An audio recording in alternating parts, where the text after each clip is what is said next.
My wife said, "You never do anything romantic anymore." So I spent a month planning a surprise dinner at the place we first met. When she walked in, holding another man's hand, I just smiled and told the waiter, "Cancel her reservation." Mine still stands. What happened next?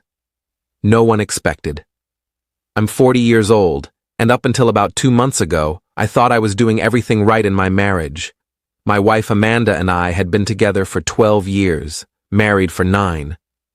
We met at this little Italian restaurant called Marcello's in downtown, one of those places with checkered tablecloths and candles and wine bottles. It was corny and perfect, and we'd always talked about going back but never did. Life gets busy, you know? About 3 months ago, Amanda started making comments, little digs at first. "You used to surprise me with flowers. Remember when you'd plan actual dates? We're just roommates now." I'll admit I'd gotten comfortable. Work had been demanding, and our routine had become routine. Dinner at home, Netflix, bed, repeat. So when she said it directly one night in early September, "You never do anything romantic anymore," I decided to do something about it. I wanted to show her I still cared, that I could still be that guy she fell in love with. I started planning in secret. I called Marcello's and reserved our original table for October 20th, a Friday night. I contacted the owner, Mario, who actually remembered us from all those years ago. I arranged for him to have the same wine we drank on our first date, the same appetizer we shared. I even managed to track down the song that was playing when I first kissed her, La Vie en Rose by Edith Piaf. Mario said he'd make sure it played at exactly 8 p.m. I spent weeks on this.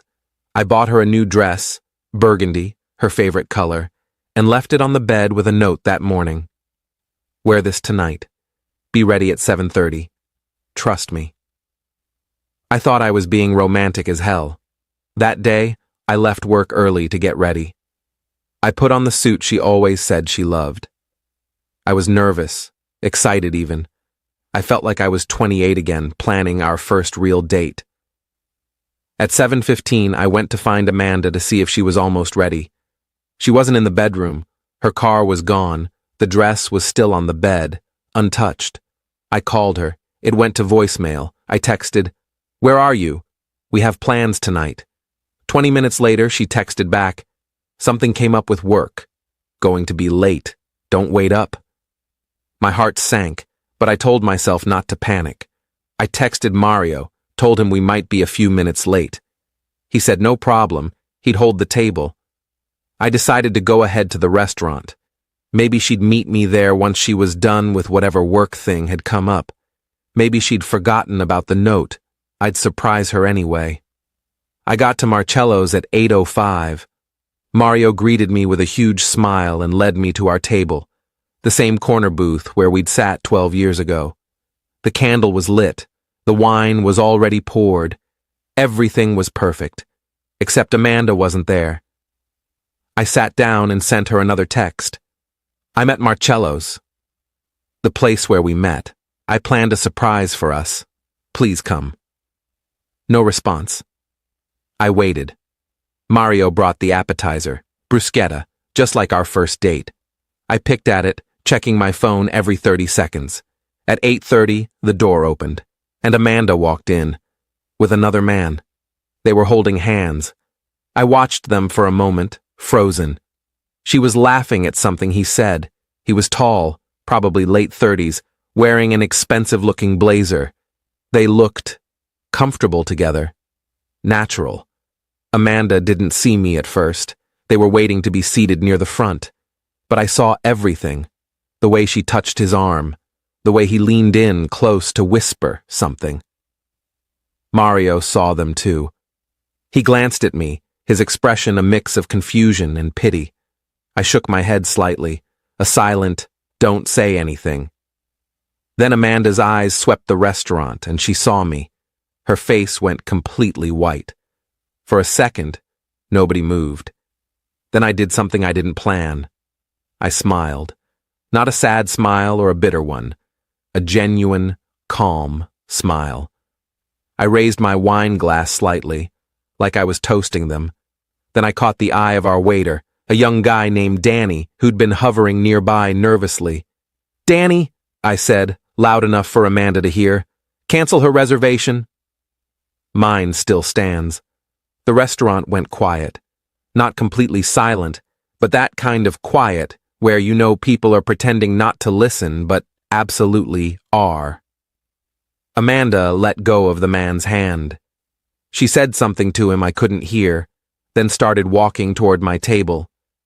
The man stayed near the entrance, looking confused. She reached the table. "What are you doing here? What am I doing here?" I kept my voice level. "I'm having dinner at the place where we first met." "The place I've been planning to bring you for a month. The surprise I've been working on since you said I never do anything romantic anymore." Her mouth opened, closed, opened again. I didn't know. Clearly, I took a sip of wine. "Who's your friend?" That's Derek. Let me guess, from work?" She didn't answer. "How long?" I asked. "What? How long have you been seeing him?" She looked back at Derek, who was still standing awkwardly by the entrance. Other diners were definitely watching now. "Can we not do this here?" "Why not? You brought him here, to our place." I set down my glass. "How long, Amanda?" 3 months, she whispered. 3 months. The exact amount of time she'd been complaining about me not being romantic. I laughed. Actually laughed. "So when you said I never do anything romantic anymore, you were already sleeping with him. Please, can we go outside and talk?" "No." I looked at Danny. "Can you bring me the osso buco?" "And another glass of this wine." Danny nodded and practically ran to the kitchen. Amanda stood there, tears starting to form. "You're really going to just eat dinner?" "I made a reservation. Spent a month planning this. I'm not letting your affair ruin my night." I gestured to the empty seat across from me. "You're welcome to join me, but something tells me Derek might have an opinion about that." "You're being cruel." "I'm being cruel?" I leaned forward. "I bought you a dress, Amanda. I left it on the bed with a note. I planned every detail of tonight to show you I still love you. And you're here with him." She was crying now. "I'm sorry. I'm so sorry. I didn't mean for you to find out like this." "How did you mean for me to find out?" She didn't have an answer for that. Derek started walking toward us. "Great. Everything okay here?" he asked, putting a hand on Amanda's shoulder. I looked at him. "Derek, right? Did you know she's married?" His hand dropped. "What? Oh, she didn't mention that?" "Yeah, we've been married for 9 years, together for 12. Derek looked at Amanda. "You said you were separated." "We are," she said quickly. "We basically are." "News to me," I said. "I was at home getting ready for our anniversary surprise 3 hours ago." Derek stepped back. "Are you kidding me right now?" "I was going to tell you," Amanda started. "When?" Derek's voice was rising. "We've been talking about me meeting your family next month." This was getting better by the second. Update 1, Derek left first, just turned around and walked out, leaving Amanda standing at my table crying. Some of the other diners had stopped, even pretending not to watch. Mario was behind the bar looking like he wanted to sink into the floor. Amanda slid into the booth across from me. "Please, let me explain." "Go ahead." She wiped her eyes. "You stopped trying. You stopped seeing me. I felt invisible. So you started an affair. I felt alone. You were always working or tired or distracted. When's the last time you asked me about my day? Really asked, not just said, 'How was work?' while scrolling your phone?" She wasn't entirely wrong about that part, which stung. "When did it start?" I asked. "July. We met at a work conference. He was attentive. He listened. We started texting, then meeting for coffee. It just happened." "Things like that don't just happen. You made choices." "I know." More tears. I know I did. But you made choices too. You chose work over me. You chose everything else over me. Danny brought my osso buco. The timing was almost comical. He set it down and disappeared immediately. So this, I gestured around the restaurant, this was all for nothing? No. No, if I had known, you would have what? Canceled your date with Derek? Come here with me and pretended everything was fine? She didn't answer. I cut into the osso buco. It smelled amazing. Here's what's going to happen. You're going to go home tonight, to your mother's or a hotel or Derek's place, I don't care. But not our house. Tomorrow, I'm changing the locks. On Monday, I'm calling a lawyer. Don't do this. We can fix this. Fix it? Amanda, you've been lying to me for 3 months. You let me plan this whole thing while you were with someone else. You wore that sad expression every time you said I wasn't romantic enough, knowing damn well you were the reason you stopped caring. That's not fair. Fair? I put down my fork. What's not fair is me coming home every night to a wife who was already checked out. What's not fair is you making me feel like a failure of a husband when you were the one betraying our marriage. A woman at a nearby table gave me a subtle thumbs up. I almost laughed. Amanda was really crying now. I love you. I still love you. No, you don't. If you loved me, you would have talked to me, gone to counseling, done literally anything except fuck someone else. She flinched. Go home and pack a bag, I said. You can get the rest of your stuff next week when I'm not there. Where am I supposed to go? That's not my problem anymore. I took another bite. You should go before Mario asks you to leave. He's been looking over here like he's about to. She sat there for another minute, maybe hoping I'd change my mind. When I didn't look up from my food, she finally stood. I never meant to hurt you, she said quietly. But you did. On purpose. For 3 months. She walked out. I sat there alone at the table meant for 2, eating the dinner I'd planned for us, and something weird happened. I felt relieved. Not happy, not sad, just relieved. Like I'd been carrying something heavy and finally set it down. Mario came over after a few minutes. I'm so sorry, my friend. Tonight was supposed to be special. It is, I said, just not the way I planned. He poured me another glass of wine. This one's on the house. Update 2. I went home around 10 p.m. Amanda's car was in the driveway, but she wasn't there when I walked in. The dress I'd bought her was still on the bed. I picked it up, looked at the price tag still attached, and threw it in the trash. Then I did what any reasonable person would do. I went through everything. Her laptop was in the home office. She'd left it open, still logged into her email. I know, invasion of privacy. But she'd been invading our marriage for 3 months, so I figured we were even. The emails with Derek went back to July 18th. The first one was innocent enough. Great meeting you at the conference. Here's that article I mentioned. By July 25th, they were sending heart emojis. By August, they were planning weekend trips together. But here's the kicker. There were emails to her sister too. In one from September, Amanda wrote, I think I'm going to leave him. Derek makes me feel alive again. I just need to figure out the timing. The timing. She was planning her exit strategy while I was planning a romantic surprise. There were also emails about money. She'd opened a separate bank account in August and had been transferring small amounts from our joint account. $200 here, $300 there. Not enough for me to notice immediately, but it added up to about $4,000. I took screenshots of everything and emailed them to myself. Then I called my brother, Jack. He's a divorce attorney in Chicago, but I figured he'd at least point me in the right direction locally. It's 10:30 at night, he answered. Someone better be dead. My marriage is. I told him everything. He listened without interrupting, which is rare for Jack. Jesus, he said when I finished. You okay? I will be. Good. Here's what you do. Tomorrow morning, go to the bank and move half of everything in your joint accounts into a new account in your name only. Document everything she took. Print those emails. Get a good local attorney. I'll send you 3 names. File first, file fast. Can I kick her out of the house? Legally? No, not immediately. But if she's already staying elsewhere, don't let her back in.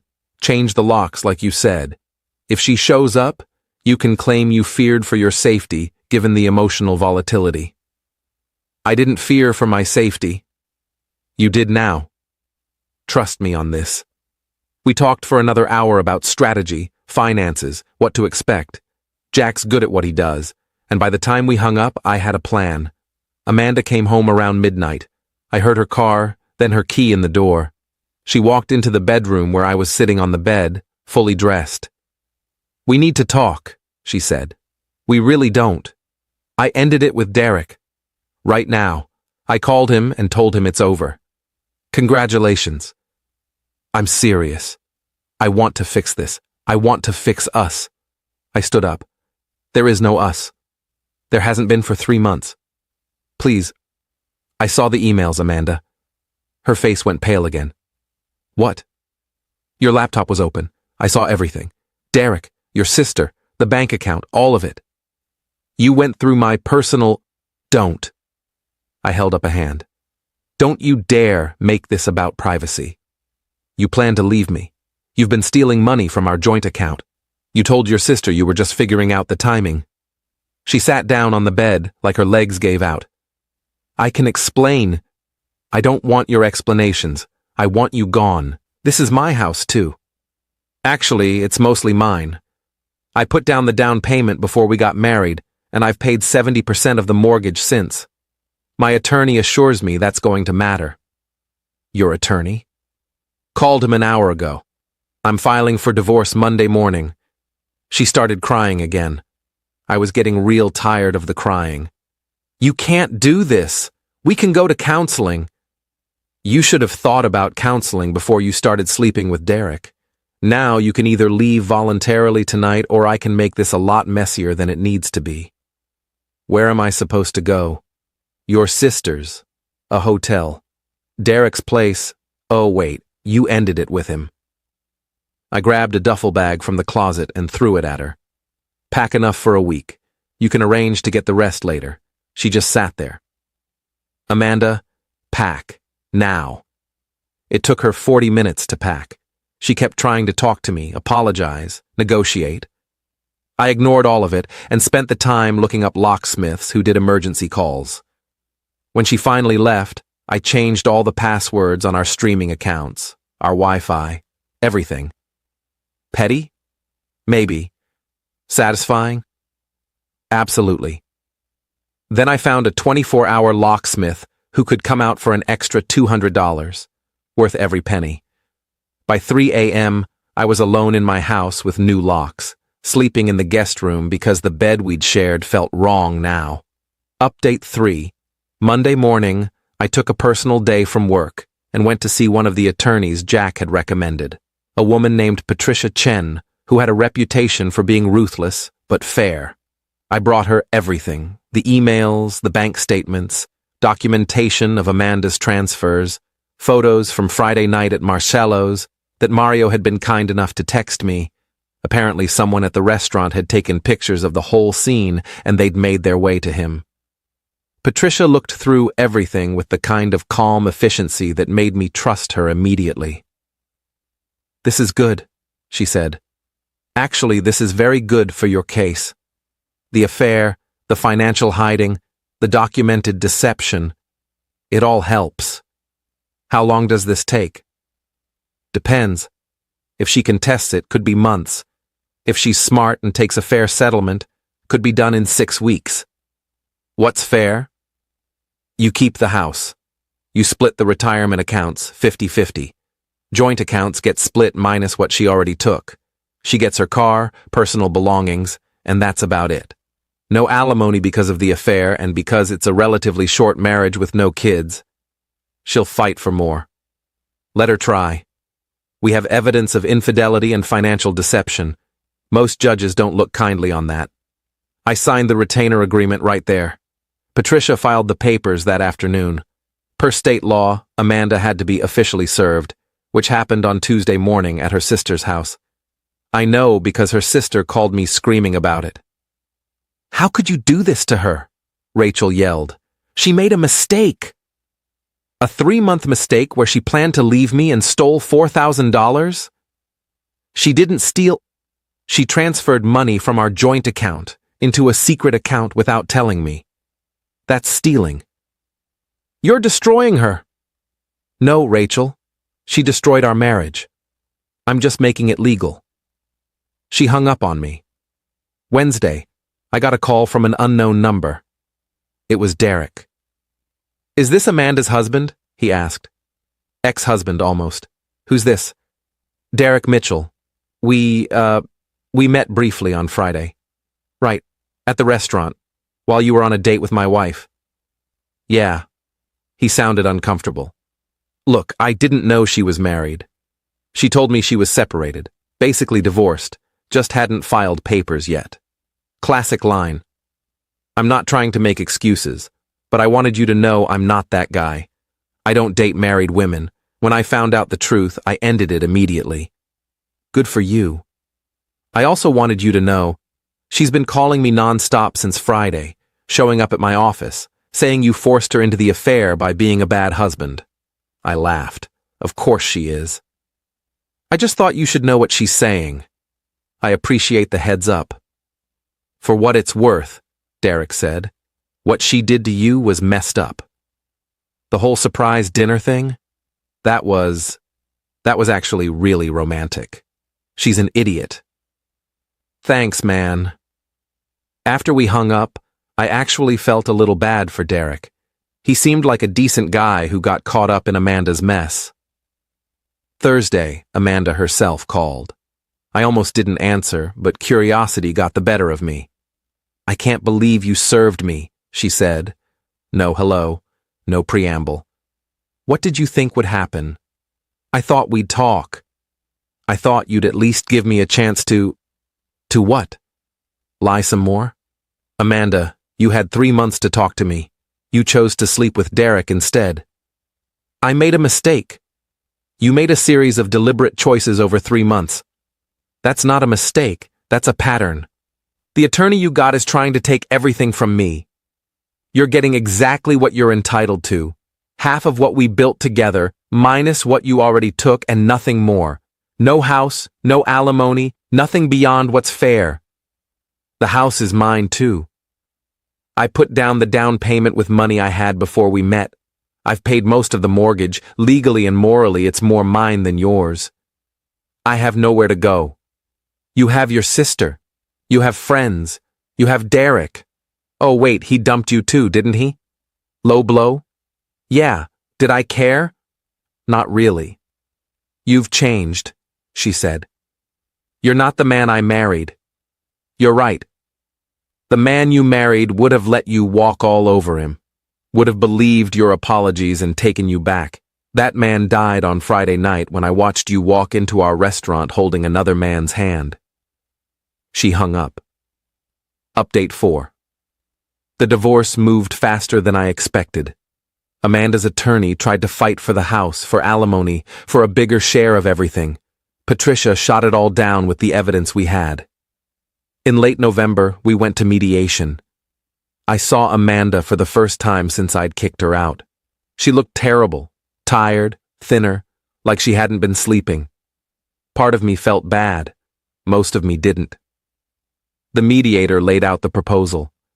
I keep the house and my retirement account. Amanda gets her retirement account, her car, $12,000 from our joint savings, half of what was left after her transfers, and her personal belongings. No alimony, no further financial connection. This is ridiculous, Amanda's attorney said. She's entitled to nothing more than what's being offered, Patricia interrupted. Your client committed adultery, hid financial assets, and planned to abandon the marriage. We have documented evidence. If this goes to trial, she'll get less than this, plus legal fees she can't afford. Amanda looked at me. Is this really what you want? To punish me forever? I don't want to punish you. I want to be done with you. She signed the papers.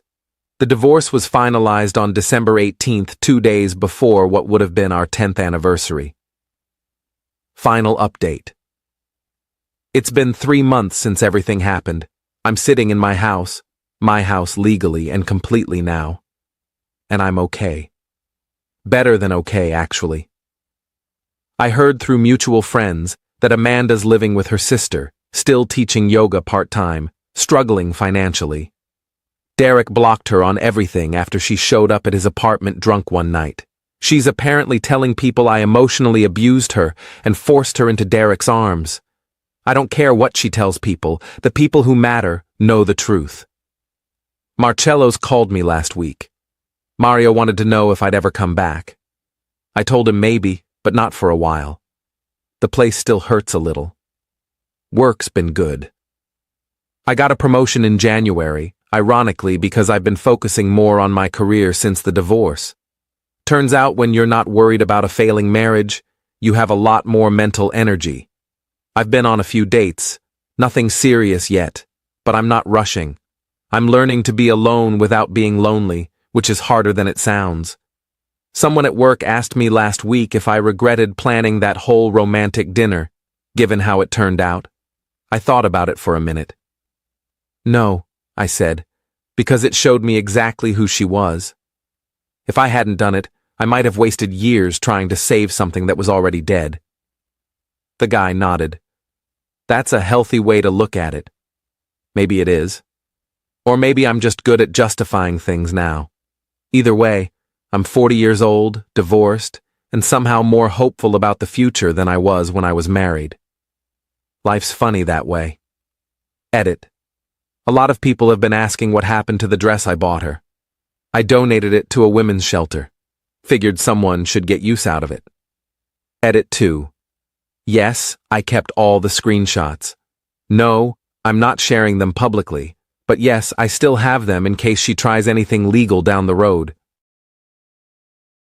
So we sent them a kit, and they collected their semen at home, which is nice for guys because you don't have to go into the lab and do it there. And it's much better at home, right? Yeah.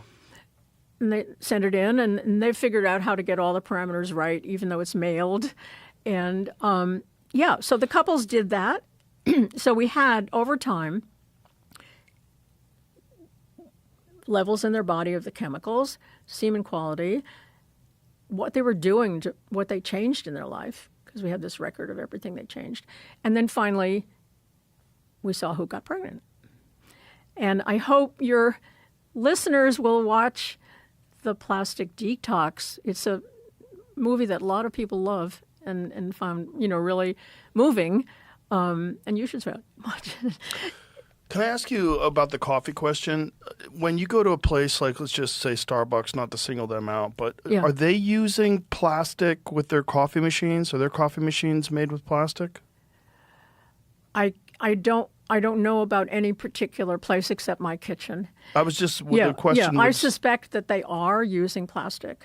Right. Yeah. So if people stop at a place like that on a regular basis on their way to work in the morning to get coffee, and they bring their own they bring their own stainless steel thermos or mug, that would eliminate some of it, but perhaps... One source, yeah. Yeah, but perhaps they're getting it actually from the coffee machine itself.